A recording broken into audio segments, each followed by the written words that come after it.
What's going on, guys? I'm Scott Oots, and today I am talking to Kyle out of the Seattle area. Kyle and we actually met at an event and asked him to come on the podcast so we could talk a little about his business, what he's doing, see how we can help him push to the next level. Off camera, we're talking a little bit about some things I want to talk about here too. So let's jump right into it. Kyle, welcome. Say what's up to everyone. And thank you. Hello, everybody. Hello, Scott. It's good to see you, man. You too. So you are in the Seattle area, but I know everyone always says Seattle because nobody knows any of the other areas. So where are you actually at? Well, nobody can usually pronounce a lot of the other cities, but I'm in Issaquah, which is east on I-90 out of Seattle. So you cross over Lake Washington from Seattle, you have Bellevue, which is Medina. Bill Gates lives there, Northern family. Go out one more town east, and that's Issaquah. So just out past Factoria, Bellevue. Issaquah is actually a great area. I love that area. I have friends right now that live there. I think you and I talked about this a little bit. I used to work at T-Mobile over there back in the day in Factoria. Yeah, you know well. Yeah, right. I lived out in Covington, so I'd take the 18 out there. I was all over that area, but Issaquah, I stalked you on your Facebook page. Just I was like doing that. You got Fisher Meats on there. That place is awesome. Yeah. I used to stop in there on my way home when I took that way home and stop and grab food. Yeah. So that's good spot, man. Really good spot. I love Issaquah. Issaquah Highlands area is really cool. So I know exactly where you're at. Yeah, that's where I'm sitting right now. Issaquah Highlands up in the mix. So yeah. Yeah, good area up there until it snows and they don't clear the roads, and then everyone's stuck up there. So but see, we live right on a hill. We're on the corner house right on a hill. So we used to go sledding. My two boys go sledding right down the middle of the street. So it works. Yeah. Good, man. Well, so one thing we were talking about that I said I want to talk on here. So I told you I sold everything I own. I don't own a house anymore, and I'm so happy I don't, just because I don't like the maintenance of it. I want to travel. I just want to rent, be worry-free. And then you responded with, you rent your house as well, and you decided not to buy. Now, I think a lot of people go back and forth on this because they think that as you grow up, right, you have to have home ownership. You got to have that house with a white picket fence out front, and that's what you've got to do. Now, you and I are doing something completely different. I've owned houses. I honestly just don't want to own mine. And there's a lot of people out there that say, own the house you rent the house you own, rent the house you live in, basically. And that right there is kind of a motto I started shifting with. Like, hey, I want to rent. I know I'm throwing away money, but I just don't care. I want to be mobile. If I want to move in a month from now, I want to move in a month from now. So what are your thoughts? So you rent. Tell me why you do that. Why you decided against buying.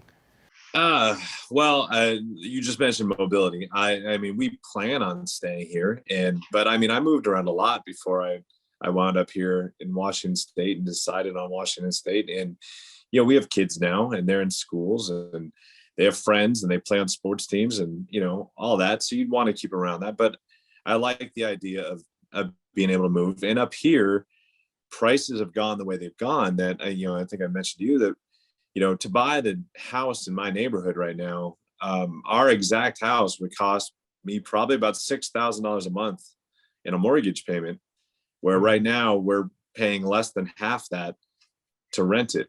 And so I have that extra money each month to do other things. And that's not a life for everybody. I mean, but I have other ideas to do with that saved money to earn more money or to create different options and abilities for my family and for myself. So to me, and to my wife, it's we look at the situation and say, well, if we own something, yes, we could ride the waves of appreciation and do all that, or we could take what we're saving, $3,000-4,000 a month almost, and put it into what can we build with that? What income can we create with that? What future income can we create with that? And I think that's just something you put into the, it's not everybody has that thought process, but that's ours. So, yeah. I agree. I strongly agree with that. And I'm sure a lot of people that come back and watch this later are going to say, well, but wait a second. you're burning up $2,000 a month when you could be putting it into a house where if you would have bought it 6, 7 years ago, we just talked about this, right? Where now the houses are going for so much more that, wow, you missed out on all that income. And, you know, a lot of people, that's their thought process, and that's fine. Like I'm completely for that thought process. I bought houses in the past and sold them for more than I've lived in, and that's fantastic. But I'd rather put the money into my business, and I guarantee you if I do that, I'm going to make way more than a personal residence is going to make me over a 30-year term.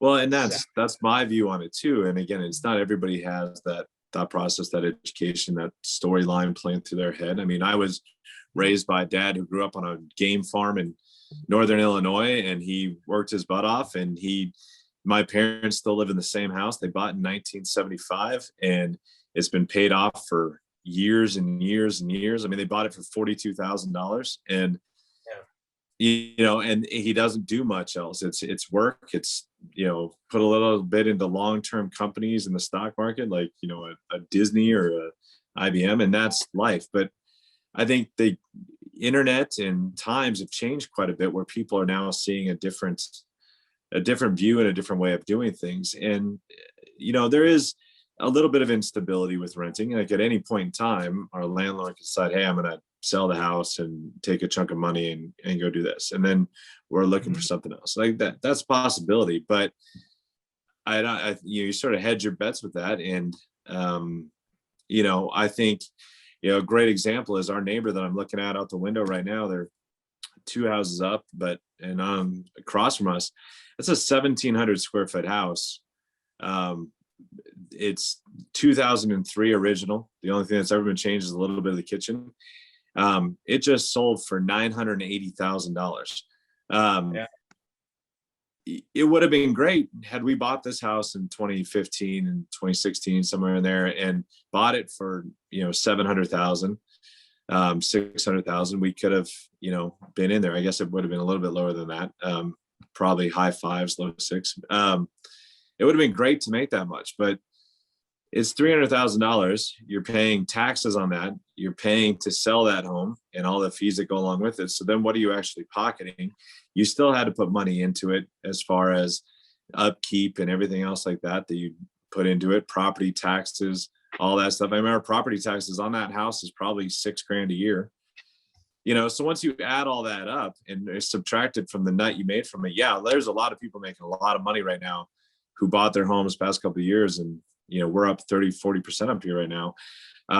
They're making good money, but when you factor everything into it and take all your money back out, and then the time value of money, what it was worth back then versus what it's worth now, you know, you're not left with all that much more. Where if I could take the extra money and put it into something that is consistently providing me income for the rest of my life, then, and providing tax liabilities and everything else like that. Yeah. To me, that was a shift in mindset. You know, I didn't learn that from my parents, and I didn't learn it from school. It was just getting around people that made you think of something differently. You know, talking to people like you and people like Sean, who we both know, and, you know, different mentors throughout the years. You know, it's a shift in mentality, and not everybody has that. Not everybody will. Yeah. And you know what? It's okay to think different too, right? I mean, a lot of people look at it differently and they want to buy houses to live in and do that. Fantastic. I have a lot of friends that do that. I've done it in the past. There's money to be made there. There 100% is, and everyone's got their own way of doing things. And honestly, if people weren't buying houses to live in, my business would probably be suffering a little bit. So I'm kind of glad they are. But let's kind of dive into this a little bit and kind of just, so we're all on the same page. You want to kind of give us kind of a quick summary, you know, kind of what it is you're doing, struggles you've had and stuff like that. And then we can kind of deep dive into it. Well, yeah, I'm up here in Washington State. I am a licensed real estate agent, and I do have a team that I do here out of Washington. And I'm hang my license out of John L. Scott office, it's a regional, big brokerage, but regional. Idaho, Washington, Oregon, a little bit of California now. We just got something in Southern California, been mainly Northern. And then I've done real estate investing type stuff since 2006. So flipping paper, fix and flips, buying REOs, holding rentals, whatever the change in the market was, sort of changed with it and did that. So had a lot of experience with it, but then had a pretty big negative experience with it. A contractor family friend who had begged to do jobs for a while did one of the last houses I flipped in Arizona, actually, did it for me. And it was, here's how you have to pay me. Here's how I'll do the job, blah, blah, 2-month job. Well, 7 months into the 2-month job, he decides he's not getting paid enough, liens everything, put liens on different projects and different issues. And then, so it was, a year and a half of legal back and forth. And I had a pretty expensive attorney, but even after the attorney deposed him, he lowered his rate. So you're just paying for my staff now. You're not paying for me, because this guy was such a jerk. But so that slowed me down a lot. During that process, I just asked my wife to marry me. We had found out we were going to be pregnant with our first kid. We were like, a lot of life was going on, and I was definitely raised a warrior. So I sort of pulled back quite a bit, and sort of kept things close to the chest and kept things safe, and didn't want to go through that experience. And so just started doing the real estate thing. And I worked for an attorney who did real estate law. He didn't have anybody that spoke investor speak on his team. So I was doing loan modifications and bankruptcy, prepping people for bankruptcy filings and short sales and stuff like that for him. And did really well with that, just because I could speak to these people. I knew what they were doing with. And then, started coaching sports teams and raising kids, and then decided that, man, I'm walking people at least, I don't know, 4 or 5 times a year. I'd walk somebody through a deal, buy a fix and flip, a creative financing strategy to pick something up that they didn't think they could afford, or blah, blah, blah. And then they'd call me up and be like, man, I just made 60 grand off that deal. Man, I just made 100 grand. I just made 30 grand. And it's like, man, I need to start doing more of these again, and need to start getting back into that. And so, I had my contacts. We still do fix and flips for other people, take Amazon guys, Microsoft guys. We do projects out in other states where it's cheaper and stuff like that, where, and I was still doing all that, but I needed to get back more into it for me. And so started looking into getting back into the wholesaling type of thing, to start building on, bringing in other projects as well. That I could keep. It used to be that for every 2 or 3 I sold, I would keep one back in the day. And then, here we are now. So right now I'm just trying to ramp things back up while running a family and, being dad, being coach, being, team lead, being, real estate agent, trying to then start the business again to get things back up and really ramped up into, building that better life and sort of taking myself away into more of what I want to do. So yeah, fair enough. So obviously there's a lot of people out there that are real estate agents that do investing. It's cool if you found a brokerage that allows you to do that. A lot of brokerages don't. They push back on that like crazy. So definitely I know them and Keller Williams as well usually are pretty easygoing when it comes to that kind of stuff. But you said there's a lot of agents too that have no idea about real estate investing. They can help you buy and sell a house, but they have no idea what they're doing as far as investing. Not a thing. And typically what I'm finding, and you may have found the same thing, is a lot of it happens to be older agents that have been a real estate agent for 30 years. And now they look at this as a new way of doing things, but because it's a new way of doing things, they're so stuck in the mindset of the standard. A house has to be listed with a real estate agent. They get their commission. And when it comes to anything being, they've got their box they're working in, anything that's outside of that box, they're like, oh, that's illegal. That can't happen. And if I could tell you how many times agents have called me and said, it's illegal what you're doing, I'm going to report you. It's like, all right, either I can sit here and educate you, you can report me, whatever you want to do, go ahead.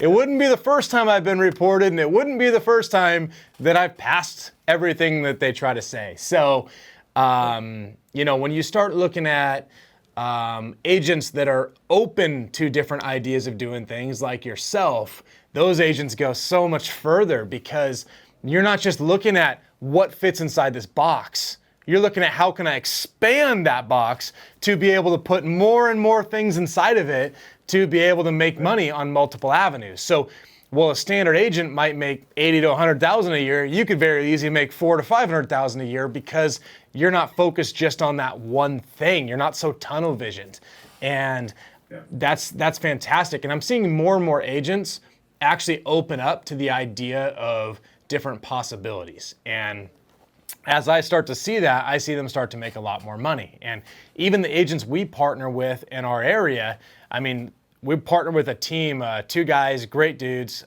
One has been my friend for a long time, and I've tried to get him to work with me on some things because I'm like, you can make a lot of money. No, I'm not doing it. I'm not doing it. And then finally he went into a partnership with someone and they built a team. And I went to his partner and said, will you slap him and tell him he's losing so much money by not working with me? And immediately they just started working with us, set a meeting, and they're like, help, give us more listings, give us more leads. And I'm like, oh, now you want it. I'm like, okay, like you can make an extra 100 grand this year, but you didn't want this for the last 5 years. I've been telling you, let's do this. So once people come around, I can see a big shift in that. But as far as investing, so you kind of want to jump back into it. What can I help you with as far as being able to jump back into it? And you already know the baseline of a lot of this stuff. So, I mean, I don't want to push something that you don't need help with. So what is it you need? Well, yeah, and that's the thing. I don't have, the basic knowledge of doing this for so long. I never really jumped all the way out of real estate investing. I've always done it. And I don't have an issue with, I think I know how to talk to people. I think I know how to build the rapport and all that. To me, it's pulling in the leads, it's pulling in enough, really, truly, sellers that need to actually sell, motivated sellers that you have people to work with.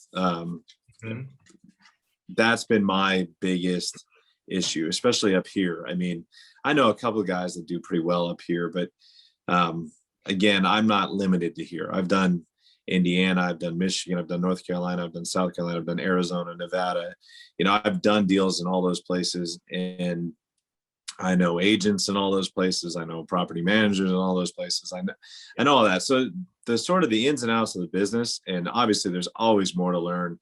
There's always a new way to phrase a question to get somebody to open up. There's always a new way to, we talk about like creative financing. There's always, oh, wow. Yeah. I never thought about doing it. That's a good way of getting that, there's always that to learn, but the real basics of it, of, talking to people and knowing how much it's going to cost to fix, to redo hardwood floors, or to, a 12 by 18 kitchen, how much it's going to cost to remodel the cabinetry.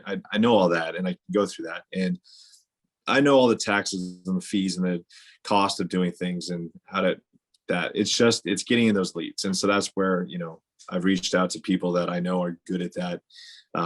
People like you, again, people like Sean, a few other people on my list of getting, okay, how do we get these leads in? How do we get it going? What do I need to manage that? Being dad, coach, agent, all that, what time do I need to make available every day? What hours do I need to be there? Those things are, because it is a business. It's not a hobby. It's not something you pick up. If you decide, every now and again, I'm going to pick this up and turn a phone line on again and hope people call, it's not going to work out. It's setting up, it's not day trading stocks. It's setting up, okay, here's a repeatable back and forth business that's going to happen. So how do we do that type thing? So, yeah. So leads is really my big thing. And so pretty much what you're talking about is consistency, how to actually make it consistent. So, the fact that you already are a realtor, you already know that, when your customer calls, you got to be available. And realtors probably know that more than anything, because, if your clients want to see a house at 6 p.m. when they're off work, you can't be like, hey, I only work 9 to 5 Monday through Friday. So, you're going to have to take off work if you want me to show you a house. I don't think your business would get very far, right? So when we look at leads. So are you using any type of system now to keep track of leads? Yeah, I mean, for the real estate business and for the team, I have my own CRM. I have a CRM for the team stuff. And then I Okay. have, stuff for as far as the investment side of things, I have something going for that as well. Okay. So if a lead comes in, you've got a system to be able to put that lead into, like a CRM to put the lead into. Drip campaigns for email follow-up. Oh, awesome. Stuff like that. Okay, so you've got that, which is obviously one of the most important things, because everything you're listing, realtor, dad, coach, husband, all these type of things, there's no way you're going to remember all that in your head with every lead you got to call. There's no way that's going to happen. So you've already got the setup on the back end that hey, I've got to follow up with these people. My drip campaigns are set up. I know I'm going to be constantly following up with them, reminders, things like that. So you're already farther than most people would be in this stuff. So let's talk about marketing for leads then, because it seems like that's kind of your biggest thing you need to know to get consistent lead flow in. So what have you done in the past on the investor side to be able to market for leads? Most of my stuff over the years, again, changing markets. First, it was trying to get motivated sellers in, 2005, 2006, 2007. It was, there was, like now, not a lot of inventory, a lot of buyers, stuff like that. So it's finding the motivated people. It was driving for dollars, basically. I was driving around trying to find stuff. Most of my friends on the real estate side had, the key boxes on houses at the time were just the contractor boxes. So they could just give you a code. I can get in any house I wanted and just go. Then it was buying REOs and doing a lot of that because banks had them. They had them super cheap. I could fix them and sell them or fix them and keep them. But a lot of it has then morphed into what I mainly get now is word of mouth and network. It's people I know in the area that stumble across something or stumble upon a neighbor. I had a friend call me yesterday saying, hey, we have a friend whose parents passed and he doesn't know what to do with the house. He's going to think about cleaning it out, but he really just wants to get rid of it. Well, there you go. Or, a real estate agent in Indiana that says, hey, I have these projects. This is why I think they'd be good, but they're more lot of labor intensive, heavy projects. Buy for 155, put 250 to 300 into it, sell for 600, 700, bigger, harder projects type stuff. But it's all been word of mouth. It's all been people I know, what they stumble across, and they call me up and say that. So that's consistent enough that if people find something, I know there's people that will call me, but it's not, I know that I'm going to get 8 to 10 solid leads a month from this. And every month it's going to be there. And I know I'm going to get, this many phone calls, talk to this many people, get this many no's, get this many yeses, these many contracts will go out, these many will be accepted. None of that's there. None of those, KPIs, whatever you want to call them, is there. Just, And so I've looked into doing PPC spends and stuff like that. I've looked into doing, or I've done, circle dialing before, cold calling on lists. I've looked into getting VAs to do calling and, appointment booking. And I know some people are doing very well with that. And, but I think that's the long game. I think it's, you're calling, hoping to find the person that's interested instead of, like PPC route. These are people who are on the web and they are interested, they are motivated. And so they're reaching out to you. But it's finding the best avenue or the best couple avenues for the dollar to get that return. And then, figuring out, okay, how much time do I have to, every day I call for 2.5, 3 hours to call past clients, current clients, sphere of influence, all those people. How many hours a day do I need to carve out to make sure that I'm answering phones? Do I need to at least get a VA to answer incoming calls on certain hours of the day and then bookmark stuff for me? What do I in there? But so I've tried a lot, but some stuff like PPC I've dabbled in, haven't really done a lot of it. So. Okay. And you nailed it 100%. I mean, cold calling, I do a lot of cold calling. We've got 6 callers going, dialing tons of numbers every single week. But you're right, 100%, you nailed it. I mean, the thing is about cold calling, outbound type of marketing is you are catching that seller during dinner, you're catching that seller during work. They're like PPC, obviously they are saying, hey, I've got a problem and I need to figure out how to solve it. Now they're going online, they catch your website, they catch your ads, and they're calling you when it's convenient for them. So you are gonna get a much more motivated, ready to go seller by going that route.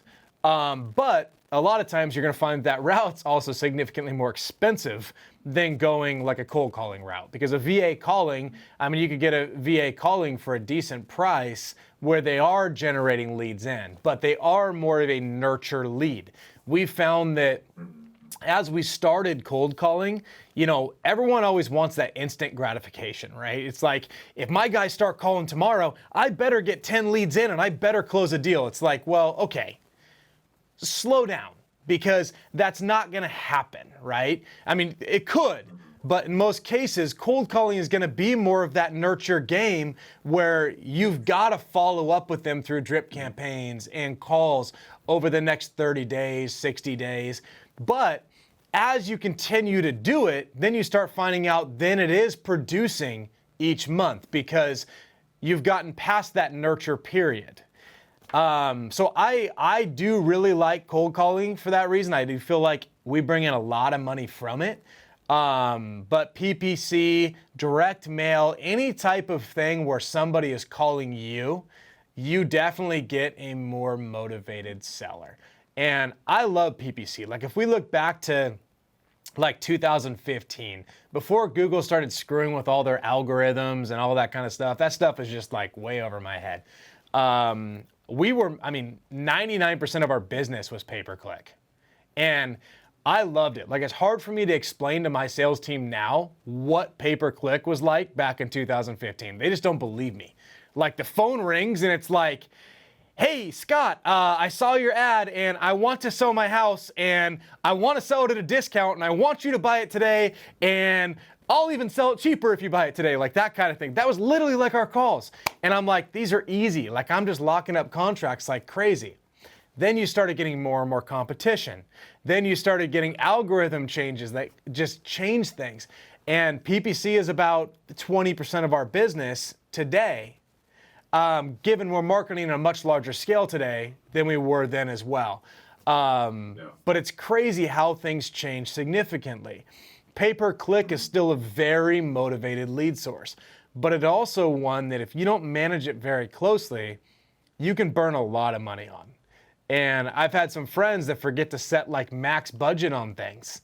And next thing they know, they spent like $20,000 on clicks. And you even get competitors out there now that are out there literally just to piss you off. And they have people they pay to click on your ads, because the more they click on your ads from different IP addresses, the quicker your ads go away and theirs pop up. So people play a little dirtier now than they did back in 2015. And I still think PPC is a great source and I will never stop doing pay-per-click.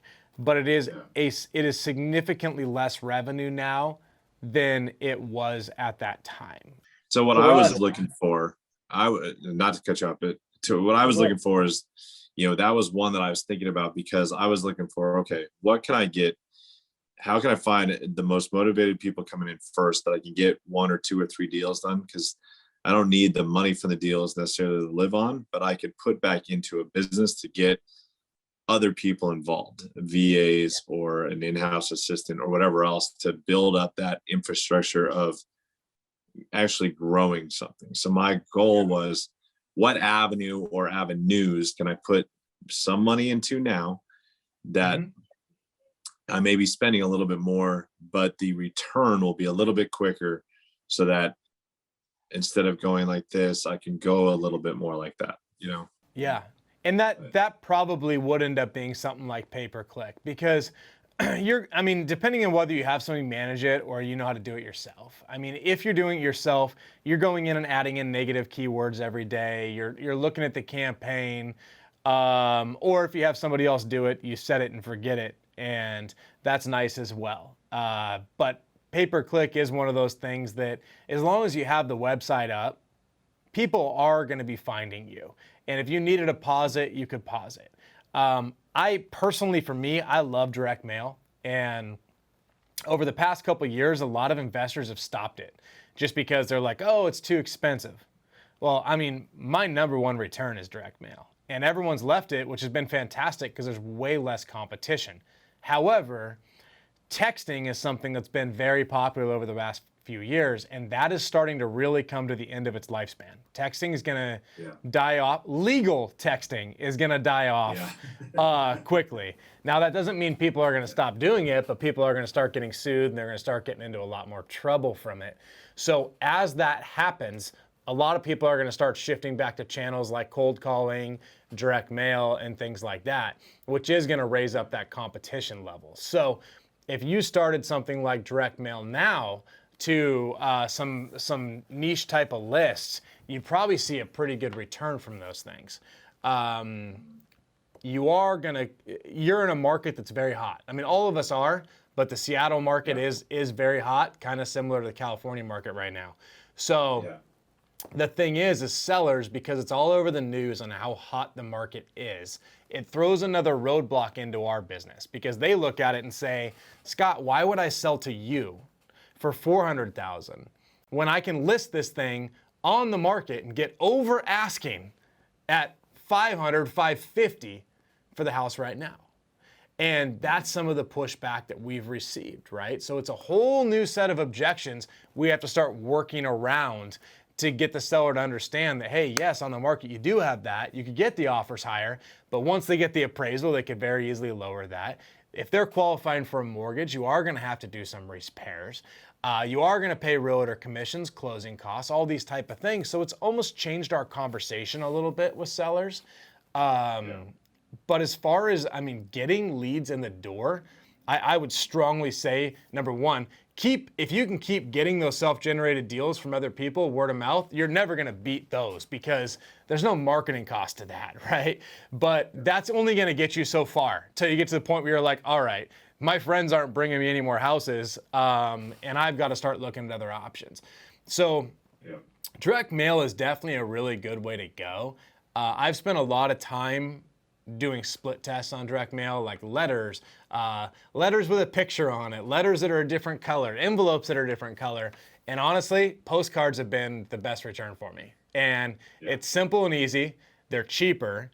Because the thing with direct mail is people spend so much time designing the perfect letter or the perfect postcard. But with marketing, the thing is you just have to get it in front of the seller at the time when they have the ability to actually talk about it and want to act on it. Now, it sounds, oh, that's so simple, but it's really not. Someone goes and checks their mail. Did your postcard arrive on a day where all of the weekly ads arrived and everything like that, right? There's always that one day a week where you get the grocery store ads, the pizza coupons, the Val packs, and all those types of different things. And typically your mail person takes that whole pile, they fold it up, and they drop your letters and stuff right down in it and shove it in your mailbox. Now, I found that if my postcard arrives that day, my postcard has a significantly higher chance of being thrown away because they have so much crap to sort through. So I had to start planning my direct mail drops to try to have the majority of my postcards arrive to the sellers on days where it does not have that packet of crap, right? And for us, Wednesdays is that day where that stuff comes in the mailbox. So I said, all right, perfect. So if Wednesday's that day, then if you send direct mail, your goal is going to be to have that direct mail hit mailboxes on Monday and Tuesdays. But you're still going to have some stragglers. There's only so much you can do. But if it hits those direct mailboxes on Monday and Tuesdays, you're doing a lot of different things. Now you're planning knowing that you, being a coach, a father, all this kind of stuff, you need to know that your Monday and Tuesdays are going to be the days where you need to have more time available to be able to answer these calls. Because the sellers that either A, want to scream at you for sending a postcard, or B, want to actually sell, are going to be the ones that are going to call you on those days. So, and then as the rest of the week goes on, Wednesday you're going to get a little bit less, Thursday, Friday, a little bit less calls, and the weekends are usually a few straggler calls, but not a whole lot. I know that I staff up my virtual assistants who answer my phones. All three of them are on Monday and Tuesdays because those are our busiest days. And every missed call is missed opportunity. So we make sure that we're staffed up on those days to take those calls in. But keep in mind, I'm also sending, 65,000 postcards a week, when I highly doubt you're going to open those floodgates and just next week drop 65,000. Probably not. Yeah. So, I mean, if you said, hey, maybe you pull yourself like some type of niche list, right? You can go onto like ListSource, pull yourself a list from them and try to put some type of distress. Now, I wouldn't do a pre-foreclosure right now, because most people that are in pre-foreclosure, they're going to be that way for another year. So maybe pull something a little bit different. Like maybe you look at like probates, you look at a tax delinquent, because they are actually starting to act on those things in some states. Divorce list, something like that, where somebody is showing some type of distress. And divorce has actually been a big one for us lately. I think COVID, couples being together during that whole time, I said I should have went and got a license to be able to do divorces for people, because, oh my gosh, that's actually been a decent list for us recently. So if you look at something like that and you pull a list of, say 4,000 names, and then you go and you market 1,000 of them one week, 1,000 the next week, 1,000 the following week. Don't drop them all at one time, because you need to make sure you can handle that inbound call volume without taking time away from father, coach, and all that kind of stuff as well. So if you were to do that and you were to go to like Yellow Letters HQ is who I use to drop my mail. They're down in San Diego, California. Talk to the mail house and say, hey, here's the deal. I'm out in the Seattle area. I want this mail to hit Monday and Tuesday. When do you think I need to have you guys drop these to do that? Mine drop on Fridays, knowing they typically hit on Mondays. You may find that you need to drop your mail to them on Thursdays or potentially Wednesdays to be able to have them drop it, go through all the traveling down to Washington to be able to land, to be able to hit Monday, Tuesday. And they can give you a good idea on that, on kind of how long that will take. But if you were to drop like 1,000 of them and you stayed consistent each week at that, you're going to start seeing constant leads come in. But I strongly suggest you don't go drop 4,000 to 5,000, just because you don't know the inbound calls you're going to have. And if you got to follow up with all of them and you miss the calls, then what's the point in mailing out postcards if we're missing all the calls? So 2 questions with that. If you were to find a list of say 4,000, you drop 1,000 a week. So, you do a lot of California. I know you branched out a little bit, but California is really your spot. And it's very much so like us price wise right now, politically right now, like everything's sort of up here. The area a bit. Everybody's somewhat moving from Seattle and they're spreading out. All the Microsofts, Amazons, they don't have to work downtown anymore, Lake Union. So there's people I know that are going out to Enumclaw. That's an hour drive out and an hour drive back in, but they go to the office now once a week, so they'll do that. Or what sort of, where are you going with these? What type of, the area up here a bit, like what? Yeah. I'm fine with doing other states and stuff too. I've done it before and I'll do it again, but it'd be nice to get some stuff rolling out here, because then I do have a little bit more hands-on and can have that. But what are you thinking when you look at these stuff, when you're dropping stuff in California with prices so high, with markets so hot, where are you dropping this type of stuff at, in a comparison to somewhere up here? You've talked about going, living out in Covington and stuff, but Covington's almost renting there. There's a difference between the amount I drop, right? So I do drop in all the areas, but I've got a whole team that's not missing these calls and doing that kind of stuff as well. Now, I would suggest for you, if you look at some of these areas like Bellevue, Bellevue is going to be so hot that chance of you getting a house at a discount there is probably going to be much more slim. Probably the same thing with like the Highlands area of Issaquah as well. It's going to be tougher to get that discount house. The difference that you have that actually really can help you is if you do put some of these leads you get through the listing channel, you could potentially double your listing volume as well, which your listings would pay for your marketing probably 4 times, right? Or probably way more than that. But if you were trying to get those discounted houses, I would probably say focus on like an area more like Renton, Kent, You're looking for areas that just people aren't paying 200,000 to 300,000 over frickin' market value for a house. You look at the Bellevue area, I mean, people will pay full price for a house, then they'll completely tear the damn thing down and rebuild something bigger. So those are the areas you're probably gonna wanna try to steer away from. And if you started going for the other areas like Renton, Kent, and surrounding areas there, you could even go Federal Way.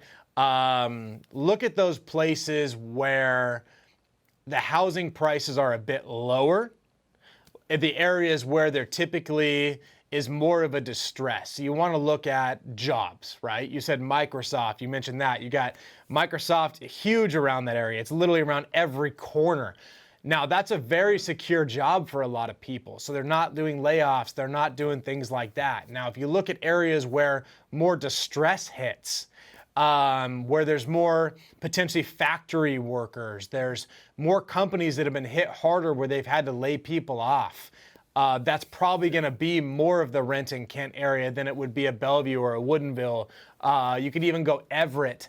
I know Boeing's been so back and forth. You know, they've said, hey, we're stopping a lot of assembly lines again, all that kind of stuff. If you look at those type of areas, so you go up towards Everett, you're down towards Renton, those areas you're probably gonna get a lot more leads in. The areas that have those cheaper price houses where you're able to get something at a discount because of a distress. Yeah, I mean, even Renton right now is blowing up into the point where you have $1 million homes and everything else. I mean, it's going Kent, Federal Way, Fife, Auburn. I'm about to list a house in Milton, which is down by Wild Waves down there. That'll sell for over $1 million. So, and then, you go up north, that's what I was thinking, more Everett, Marysville, Lake Stevens, all those areas up there. But I was just wondering if you were still having successes in those areas, in this, the Bellevues, Issaquah, Sammamish, main part of Seattle, or if it's more of like hitting far north, hitting far south, and hitting maybe, Olympic Peninsula type areas, around all that stuff, because the lumber mills and everything else that have been backed up and behind and slowed down and yada, yada, yada. But I mean, it's obviously, we know that that's where distress is.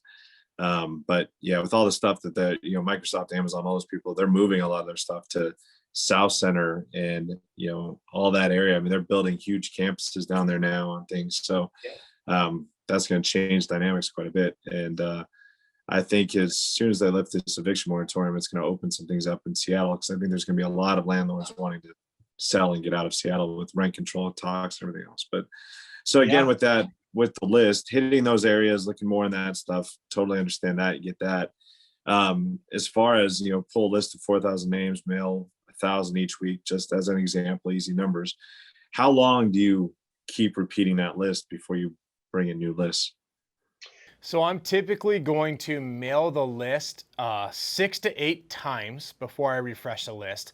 And I hit it every 4 to 6 weeks, depending on the distress. If it's less of a distress, I'm gonna hit it 6 weeks. If it's more of a distress, I'm gonna hit it in 4. So I kind of go by level of distress for it. So like, if it's a probate, yeah, you wanna hit it, but chances are we also know courts are backed up. And if the probate still has to be processed, I don't think hitting it every 4 weeks is really gonna help you right now. I think hitting it every 6 is probably more realistic, but it depends on your approach too. If you offer to help these people cover the cost of probate and help them through it, then you can potentially get some of these people locked up before it even goes there. But you also run a risk with that. If these people actually are not awarded to be the executor at the end of the probate, you're kind of SOL. So that's why you got to be really kind of careful, and you got to make sure that if you're helping somebody run through a probate, you're getting all the documents they have, wills, everything like that, trusts, anything that potentially you need to review to see what their chances are of actually becoming the executor. We review all of that stuff, and if we see, there's 10 sisters and brothers, all this kind of stuff, we'll start contacting all of them and see if they're all on board with selling. If all of them are on board with selling, we'll get a signature on our contract from every single one of them. So, and that helps us through that process. But I would say, consistency is key. So if you plan on every single mailing list, you're going to hit 6 to 8 times. Knowing that your first time mailing it is not going to be your highest response rate. Your third time right in there, you're going to start seeing a much higher return. First and second time, you're going to get the people that are retired, that are sitting at home and literally just waiting for that mailman to come to the mailbox so they can call and yell at somebody or talk to somebody. And those are the first calls you're going to get in every single time because that makes their day. Then once those people fall off, then you actually have some of those people that are calling in to sell. So plan on that taking a little bit of time to get that in. If you want those more immediate results, then that's where you want to start hitting the Google AdWords because those are the people that are looking for you and you're typically going to get a much more motivated lead source. And like I said, the advantage you have, you're a realtor as well. If this doesn't work for these people, you have the ability to list these properties for them and you can still make a killer return on some of these that most people can't do. But you also know the creative side. So you don't just have like one tool in your toolbox, you've got a full toolbox. And you've got so many different things you can offer the people. But like I tell my team, yes, we can do the realty route, we can do the creative route, but if I can make $100,000 on a wholesale deal, I want that $100,000. So make sure we're not going to transfer this over to the next route until we know for sure this will not be a wholesale deal. So that's really important. So what I started doing with my team is I said, hey, once you determine this isn't a wholesale deal, your commission's gone because it goes off to somebody else now. We don't have my team offering multiple sources. My team offers the one source, then it goes to another team member that now takes it.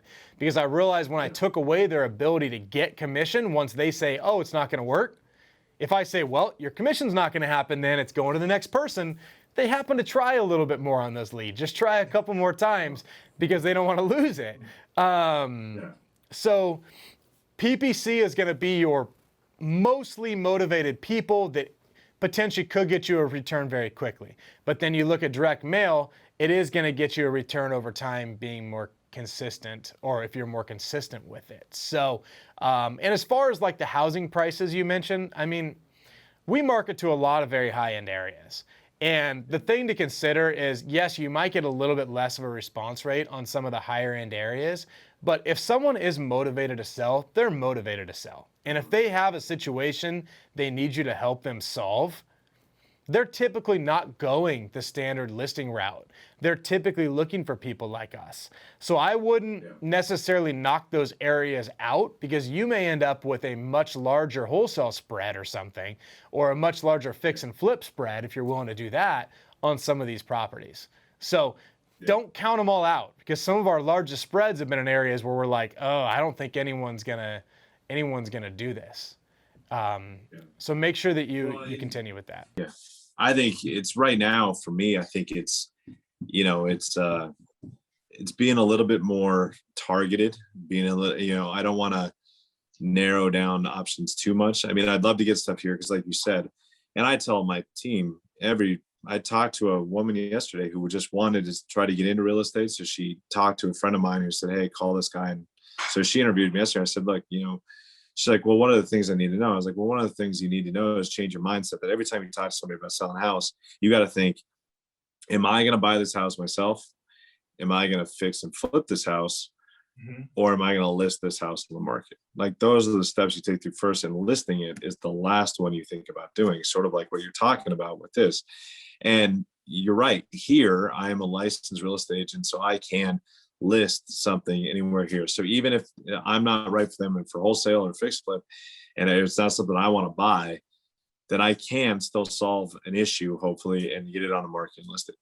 And in other states, I can refer it out to somebody. I have a pretty big referral network and know people in most states, and I can get a referral, I can get 20, 25% referral fee and stuff like that. So at least I still get something out of it, which in some of these states might not be a whole lot, but it's still something. So, but I think at a time right now, I'm still trying to be a little bit more targeted on where I spend the money and where I send the stuff. Because you're right, high-end areas, high-end people have high-end problems. It is what it is. You know, more money is usually more liabilities, more bills, you know, bigger divorce settlements, you know, stuff like that. So, so I totally get that. But I think right now it's more of a focus on, again, bringing in some money fairly quickly so that I can set it aside and build this into, even if it's just me and one other person and some VAs, at least it's something where there's more of a structure to it, and I can get more of a reliability, because if I have somebody else that can answer more phones and can do more calls than I can for myself. I mean, you know, your team is how it is. You wouldn't be able to do what you do right now business wise if it wasn't for bringing on each person. I think that's where I'm at, is I only have so much time. I only have so much, but I know that this is the route I've always been more inclined to do, rather than chasing clients and trying to get. It's always been more my thing. I love fixing and flipping houses. I love shaking something broken and making it new. I love just solving problems, and, you know, the quick turnover of money. Like I said, if I could take the money I'm saving from renting instead of buying and put it into direct mail or PPC or this channel or that, and get more of these quicker deals in. I'm talking to somebody right now in Louisiana. Her dad passed away. She's in Oklahoma. Her dad's in Louisiana, passed away. She has an acre and a half, and the neighbor has an acre and a half right next to her. That guy passed away. His ex-wife moved to Alabama. Well, she wanted to sell me the property, but it's got a lake on it that they split. Well, now I tracked down the woman in Alabama, and I'm trying to get a hold of her. So hopefully I got buy them both. And then there's a builder that has already talked to me about buying it off of me to build on. So it's like those little deals, that's more, I get excitement from that. I have fun with that. And that's more me than it is. I mean, I love the negotiation aspect of when I have a house on the market and I have all these people spinning offers, getting them up as humanly high as possible. I love doing that. Or when I'm representing a buyer and I'm getting something accepted when we're not the highest offer, when we're not the best terms, when we're not, like, that's fun for me. That it's the thrill of the hunt. But I do know that what more gets me going is more of this other stuff, and having the ability to do these other things, and having the money that comes in from that stuff, and building another source of income and another business. And so I'm just trying to be as targeted with what I do. So targeted doing PPC versus this, or doing direct mail versus that, or doing, and where I do those areas is more of a instead of a, you know, spray and pray, it's more of a much targeted section. So when you say divorce is a great thing right now, I agree. I think it's probably solid, and that's probably a great list to go after. And then it's focusing, okay, you know, I know with like PPC, sometimes you don't want to narrow it down too much, because then your cost per lead goes way up. Well, so you're more of a wide lens on stuff. Well, with direct mail, you know, should it be much more targeted? Like, should I spray King County, or should I spray Snohomish County, or should I just spray, hey, these areas where, you know, there's people that were working for these things and those have gone out. Like Boeing has laid off something like 6,000 people in the past couple months. Like laid off, not furloughed, but laid off and stuff. So, you know, there are changes up there, and things happening up in the Everett area and stuff like that.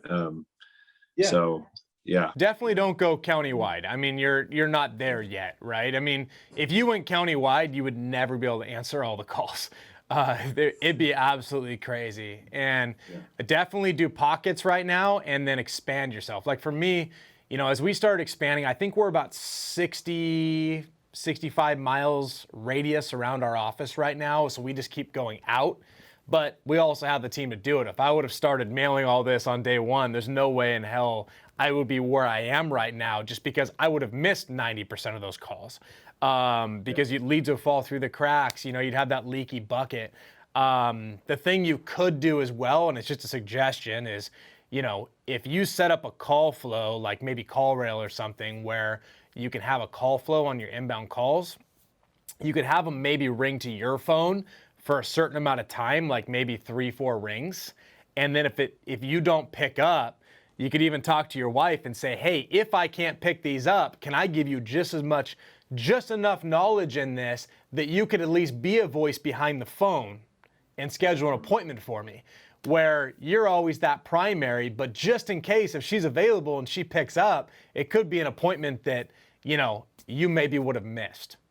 So people like having the satisfaction of action, right? So if they call you and you don't pick up, now it's on their mind. They're going to look up and call somebody else. But at least if somebody picks that phone up and she says, oh yeah, let me go ahead and have him call you at 12 o'clock.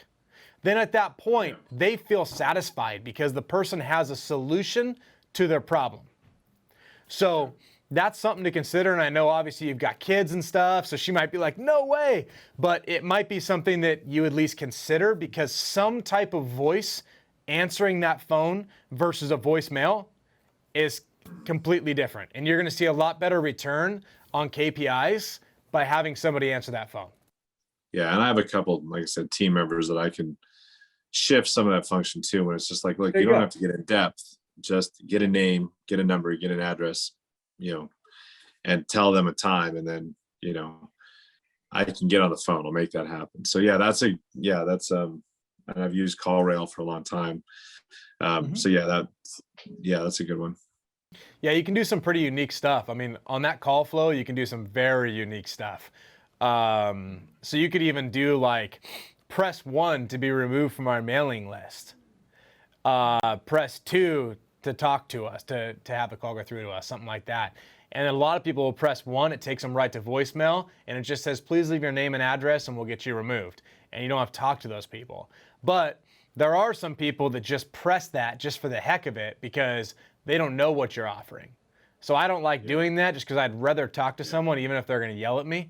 But what I do now versus what I would have done like 4 years ago is different, because I have the team to answer those calls. So if you have the people to utilize on that, fantastic, utilize them. And then if they answer a call where you get a deal, give them a bonus. Yeah. So, and that motivates me. Hey, here's cash, $500. And these people are gonna be like, holy crap, just for taking a phone call? And that's a way to do it. It'll motivate those people to make sure they pick those calls up. Yeah. Yeah. Okay. Yeah. So right now, your path, you think best bang for your buck, fastest way to a closing is direct mail and PPC. And then as long as there is a flow to handle it, a follow up to those, so a CRM, and then, maybe call flow system and stuff like that. So right now you're thinking those are the two channels, and the things you need are a call flow system and a CRM to handle it. And that's doing basic follow up. Yeah, I mean, it sounds like you've already got that, so it makes that really easy. I mean, I would say if you mail 1,000 and your calls are overwhelming, I mean, then you could always lower it down. But I mean, let's be honest, if you're mailing like 1,000 mailers every week,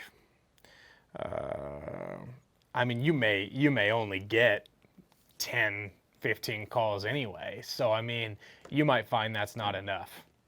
So, and that's another, actually going back to mailers, and this quick, but so over the years, I've known a lot of people have done a lot of, direct mail type stuff when it was more of a thing. Like you said, it's sort of backed out when people got into more texting and these things.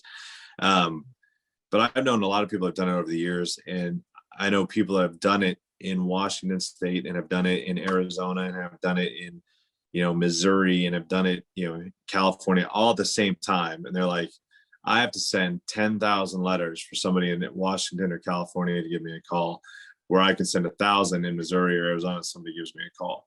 I mean, have you seen that as well? Like, have you tried that in another market where you've seen the uptick, or what are the numbers that you're seeing as far as mailers go in a place like California that is very similar to here? Yeah, I mean, we're typically, for mailers in California, we're getting between 0.5 and 0.75%. So that means a majority are going into the garbage. But we are finding that a lot of people are holding on to those and calling us at a later date, whether that be a year later. In our Texas market, we do have a higher response rate on mail. I know a lot of guys, like I know my good friends are in Indianapolis. I mean, their response rate on mail will be 2%. But then the thing to consider too is their average deal spread might be $8,000. And my average deal spread is $70,000. So that's the thing, is I might get a significantly less response rate, but if I get an average deal size that's equal to 10, 15 of their deals, for me, I'm fine with less of a response rate to get a larger spread. So it all depends on how you want to do it. I know a guy in the Seattle area, and he is sending hundreds of thousands of mailers per month. And he's very successful. His office is over in Bellevue. So he does a lot of that. I haven't talked to him in a while, so I don't know exactly what he's doing now. But I mean, he's sending a ton of them, and he's doing very well. I know somebody down in the Olympia area as well, and they're doing it. And mailers are working for them, and they're very successful off of it. And I know the guy in Seattle, he said that mail was working much better than PPC for him at that time that I talked to him. So, I mean, it's the response rate. Yeah, you want to look at it and say that it matters based on East Coast or, you know, where we're at. But I mean, to me, what matters more is what is going to be my return on that mail. And if I can make significantly more per deal, so you figure every deal has a certain amount of work that's going to be put into it, right? So for them, if they've got to do 10 to 15 times the amount of work with title and escrow and contracts and pictures and all this kind of stuff they got to do, but I can just do it one time, to me, that's a better return for me, and that's the model I've gone after. Our goal is to get the largest spread we can get, and that's what we realized going into the Texas market is the spreads are smaller in Texas. But people told me, they said, hey, you'll never be able to go into Texas and succeed. You won't get $30,000 wholesale spreads there. You're going to get 5. Our average spread there is like $20,000, $25,000. So people said it couldn't be done, and that made me say, you know what, I'm going to go in there and do it just to prove to you that we can do it.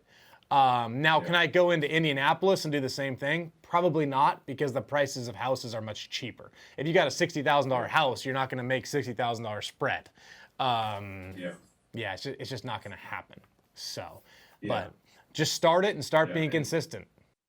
Okay. And I know my answer to this, but I think some of the people that watch this might have the same questions. And so you mentioned a guy does Seattle, lives in Bellevue, mails out hundreds of thousands of them, you know, all the time. And the competition is going to be the question. I think people hear that and think, how do you compete? You know, to me, it's he and I could be sending out the same mailer in the same week, drop it on the same day, but it more so depends on who answers the phone, who builds a better rapport, who asks the right questions.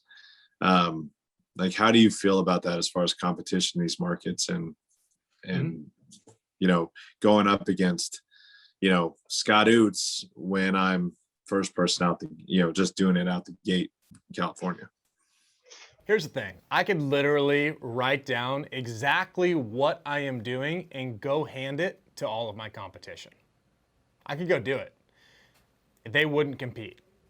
So the thing is I wouldn't be on these podcasts actually sharing this information if I was worried about competition, because I know that my team, through rapport building and showing people that we are the company you want to work for or work with, we're going to get the deal. So it all depends on, are you picking up the phone? Are you immediately building rapport, or are you immediately trying to go into numbers, right? We're building rapport. This seller looks at us like we're their best friend when we close these deals.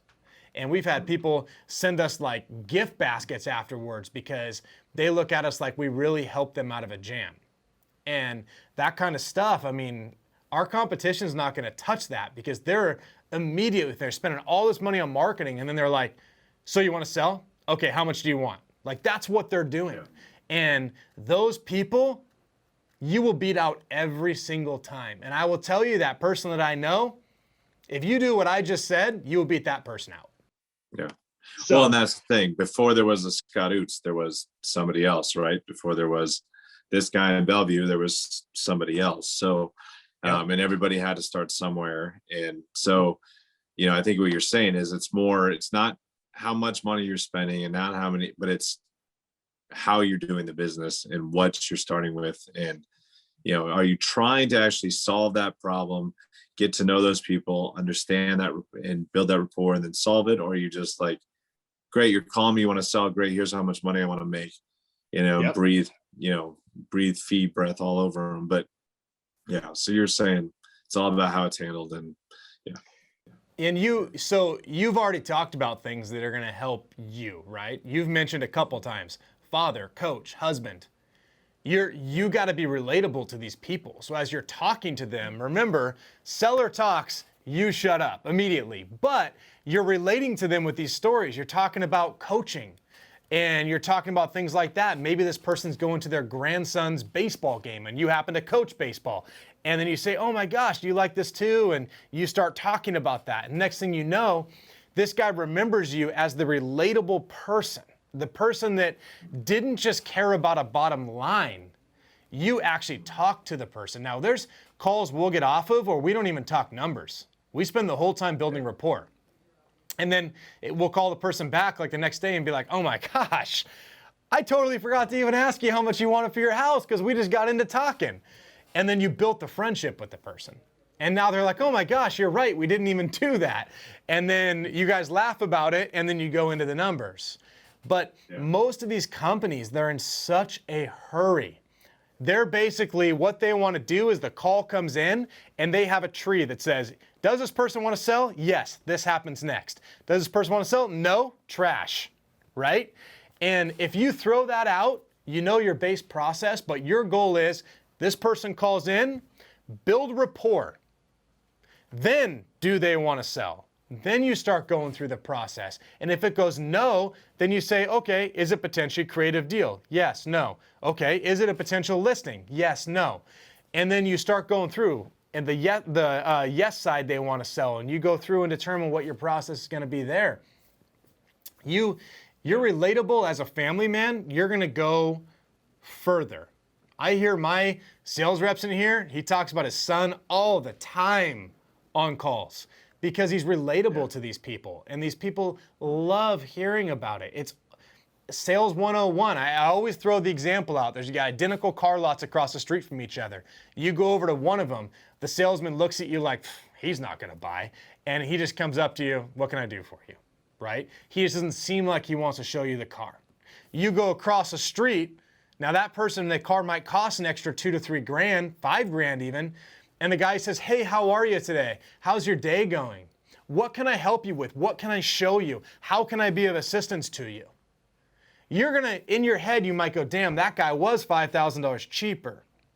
But this guy actually cares about me. So, well, at least acting like it, but you could at least say to that guy, hey, here's the deal. I want to do business with you because you're not a complete jerk like the guy across the street. But that jerk across the street is also $5,000 less. You may end up settling and paying $1,000 more to deal with the person you want to deal with versus going and giving a commission to the guy that's being a complete jerk. So if you look at that mentality and put you as the investor that's on the nice side that wants to build rapport and care about people, genuinely care about people, versus the person that's pretending it and treating you like you're a number or a commission, 100% it's always going to go that direction. And we're not the highest offer on the majority of the deals we buy. We're significantly lower. We may be $30,000, $40,000 less. And people will sacrifice that money because they trust people that built rapport. They trust people that they trust based on phone calls. And they're going to come to us. I mean, they'll call us and say, hey, Scott, this guy did offer a little bit more. And we say, hey, I don't want to get into a bidding war. If you want to go with them, by all means, go with them. But you'll be back, you'll be back. And chances are they will, or they think about it and say, you know what, I'd rather go with you. Can you maybe go up a little bit more? And then at that time, we might go up an additional $5 grand, but our offer's still 30 grand less than the other person. We may not be the highest offer, but we offer a value as a company. And I'm not going to lock up a house to the point where I've got to go back and back out. I don't want to do that. That's not my reputation. And people do it all the time. They're like, oh, well, the seller wants 500. Well, I can only pay 450. You know what? I'll give them the 500. And then when we're in escrow, I'll go back and tell them, hey, I got to lower the price. And they're already going to be so far in the process that they're just going to say, let's go forward with it anyway. That's a strategy of a lot of investors. If you don't do that stuff, you're going to beat those other guys out like crazy. So, yeah. Cool. All right, I got to wrap this up because I got another call coming up here, probably in about 10 minutes. So, Cody, do you want to talk to him afterwards, or you? Yeah, I want to talk to him afterwards. Just wrap it up. Cool. I'll wrap up, and then Cody, my content guy, will come on real quick and talk to you. Don't worry, we're not selling you anything. That's not what we do. So, if you subscribe now, we can get you a $50,000 coaching program for $10,000. No, that's not what we do. All right, guys. Well, Kyle, thanks for joining us. Guys, I hope this has really helped you out. Remember that everyone has different struggles, but sometimes when we look at what we need to advance to the next level, it ends up being very similar. A lot of times it comes to consistency, building up the business, and just almost hearing about what to do next. Kyle knows a lot about this business. He knows a lot about things that creative deals. He's done this type of stuff. He knows this stuff. Sometimes it's just hearing it from somebody else to get to that next level. So Kyle, thanks for joining us. I really appreciate it. I canceled on you once and I apologize for that. I'm glad we were able to finally get to this thing, and thank you for being patient with me. So thanks for coming on today. I really appreciate it. Thanks, Sam. All right. Guys, make sure if you guys like this, you guys smash that like button. You follow us, so every time a new video comes out, you guys get it. Remember, I get nothing for this. I'm not offering affiliate stuff. I want to help you get to the next level, so hopefully this did it for you. I'm Scott Oots. We'll talk to you guys later.